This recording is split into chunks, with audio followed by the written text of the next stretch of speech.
Hello friends, வாழ்க்கை அழகானது. ஒரு முறை ஒரு புலவர் நடந்து போயிட்டு இருந்திருக்காரு. அப்போ அங்க ஒரு குயில் உட்கார்ந்து இருந்திருக்கு. அந்த குயிலை பார்த்து கேட்டிருக்காரு, வாழ்க்கைனா என்ன அப்படின்னு. அதுக்கு அந்த குயில் பதில் சொல்லிச்சா, என்கிட்ட இருக்கிற இனிமையான குரல்னால நான் பாடிட்டு இருக்கிறேன், மற்றவங்களை நான் சந்தோஷப்படுத்துறேன், அதுதான் என்னுடைய வாழ்க்கை அப்படின்னு சொல்லி. அப்புறமா அவர் அப்படியே நடந்து போயிட்டு இருக்கிறப்போ ஒரு மின்மினி பூச்சி இருந்திருக்கு. அந்த மின்மினி பூச்சி கிட்ட கேட்கிறாரு, வாழ்க்கைனா என்ன அப்படின்னு. அதுக்கு அந்த மின்மினி பூச்சி என்ன பதில் சொல்லுதுன்னா, என்கிட்ட இருக்கிற சின்ன வெளிச்சத்தை நான் மற்றவங்களுக்கு கொடுத்துட்டு இருக்கிறேன், அதுதான் என்னுடைய வாழ்க்கை அப்படின்னு. திரும்பவும் அந்த புலவர் நடந்து போயிட்டு இருக்கிறப்போ ஒரு ஆறு பாய்ந்து கொண்டிருக்கிறது. அந்த ஆறை பார்த்து கேட்கிறாரு, வாழ்க்கைனா என்ன அப்படின்னு. அதுக்கு அந்த ஆறு பதில் சொல்லிச்சான், நான் அப்படியே அமைதியா பாய்ந்து போயிட்டு இருக்கேன், நான் அப்படியே பாய்ந்து என்ன கடல்ல போய் சேர்றதுதான் என்னுடைய லட்சியமே, அதுதான் என்னுடைய வாழ்க்கை அப்படின்னு. அந்த ஆத்துல இருக்கக்கூடிய மீனை பார்த்து கேட்கிறாராம், வாழ்க்கைனா என்ன அப்படின்னு. அதுக்கு அந்த மீன் பதில் சொல்லிச்சான், இந்த ஆத்துல பாய்ந்து வர்ற நீர் இருக்கு இல்லையா, அந்த நீரை எதிர்த்து நான் நீந்தி போறேன், சோ அதுதான் என்னுடைய வாழ்க்கை அப்படின்னு. மீண்டும் அந்த புலவர் அப்படியே நடந்து போயிட்டு இருக்க. அங்க போகிறப்போ ஒரு மனிதர் நின்றுட்டு இருக்கார். அந்த மனிதரை பார்த்து கேட்கிறாராம், வாழ்க்கைனா என்ன அப்படின்னு. உடனே அந்த மனிதர் மிகவும் சோகமான முகத்தோட சொல்றாராம், என்னடா வாழ்க்கை இது, நான் நினைக்கிறது மாதிரி என் வாழ்க்கை போகவே இல்லை, அதுதான் என் வாழ்க்கையோட பிரச்சனையே அப்படின்னு சொல்றாரு. இத கேட்ட புலவர் என்ன சொல்றாரு அப்படின்னா, அந்த குயிலை பாருங்களேன், குயிலுக்கு அழகான கலர்ஃபுல்லான ரெக்கைகள் எல்லாம் கிடையாது, ஆனா அதோட அந்த இனிமையான குரல்னால பாடி மத்தவங்கள சந்தோஷப்படுத்திட்டு இருக்கு. அது ஒரு நாள் கூட நினைச்சது இல்ல, எனக்கு இந்த மாதிரி அழகான ரெக்கைகள் இல்லையே அப்படின்னு. அது தன்னோட குறைகளை சொல்லாம அதுகிட்ட இருக்கிறத வச்சு அது சந்தோஷப்பட்டுக்கிட்டு இருக்கு.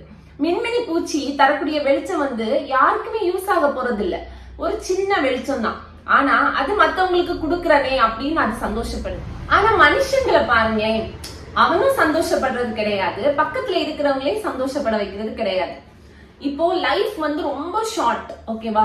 சோ அதுல நம்ம எவ்வளவு தூரம் ஹாப்பியா இருக்க முடியுமோ அவ்வளவு தூரம் நம்ம ஹாப்பியா இருந்துட்டு போயிடணும். ஏன்னா லைஃப்ல லைஃப் அவ்வளவு பியூட்டிஃபுல்லான ஒரு விஷயம், அதை நமக்கு வாழ தெரியல, அதுதான் உண்மையான விஷயமே. எல்லாருமே சந்தோஷமா இருக்காங்க, பட் மனுஷங்களால அது இருக்க முடியல. ஏன்னா இப்ப நம்ம ஃப்ரெண்ட்ல நம்மள ஒருத்தவங்க நல்லா பேசுவாங்க, நம்ம கிட்ட சிரிச்சு பயங்கரமா பேசுவாங்க, ஆனா நம்ம டேர்ன் பண்ணோனையுமே நம்ம பேக்ல நம்மள தப்பா பேசுவாங்க. ஃபார் எக்ஸாம்பிள், இப்ப நான் யூடியூப் சேனல் ஸ்டார்ட் பண்ணப்போ கூட ஃப்ரெண்ட்ல நல்லா தான் பேசுவாங்க, பட் என்னோட பேக்ல இல்ல என்னோட ஃப்ரெண்ட் சர்க்கிள்ல என்கிட்ட தெரிஞ்சவங்க கிட்ட எல்லாம் என்ன பேசுறதுன்னா, இவளுக்கு வேற வேலையே இல்லையா, இவ எதுக்கு இந்த மாதிரி டான்ஸ் ஆடிட்டு இருக்கா, இவ எதுக்கு இந்த மாதிரி யூடியூப் சேனல் ஸ்டார்ட் பண்ணிருக்கா, சோ இவளுக்கு வேற வேலை இல்லாம ஆடிட்டு இருக்கிறா. சோ அவங்க சொல்றவங்க சொல்லிட்டே தான் இருப்பாங்க, சரியா? அவங்களோட வாயை நம்மளால ஸ்டாப் பண்ணவே முடியாது. ஏன்னா அவங்களோட ஹேபிட்டே அதுதான், பேசிட்டே இருக்கிறது, யாரையாச்சும் சொல்லிட்டே இருக்கிறது. இன்னைக்கு நம்மள சொல்லுவாங்க, நாளைக்கு இன்னொருத்தவங்கள சொல்லிட்டே தான் இருப்பாங்க. சோ நம்ம அவங்களுக்கு போய் ஆன்சர் பண்ணிட்டு, இல்ல அவங்கள பார்த்து பயந்து, ஐயோ நம்மள இப்படி சொல்றாங்களே, ஐயோ நம்ம இதெல்லாம் பண்ண வேண்டாம் அப்படின்னு நினைச்சிட்டு நம்ம லைஃபை தான் நம்ம என்ன பண்ணுவோம்னா ஸ்பாயில் பண்ணிட்டு போயிட்டே இருப்போம். சோ சொல்றவங்க சொல்லிட்டே இருக்கட்டும், யார் என்ன சொன்னாலுமே பிரச்சனையே கிடையாது. நமக்கு இருக்கிறது ஒரே ஒரு லைஃப், அந்த லைஃப்ல நம்ம எப்படி வாழணுமோ அப்படி நம்ம வாழ்ந்துட்டு போயிட்டே இருக்கணும். பிகாஸ் நமக்கு இன்னைக்கு ஒரு கஷ்டம் வருது அப்படின்னா, இந்த பேசுறவங்களோ இல்ல எந்த ஒரு தேர்ட் பர்சன்ஸோ நமக்கு நிக்க போறது கிடையாது. நமக்கு ஒரு ப்ராப்ளம்னா நம்ம தான் அதை ஃபேஸ் பண்ணி ஆகணும், அந்த கான்சிக்வன்சஸை நம்ம தான் ஃபேஸ் பண்ணணும், நம்ம தான் அதுல இருந்து ஸ்டெப் அவுட் ஆகி வெளியே வர வேண்டியது இருக்கு, யாருமே வரமாட்டாங்க.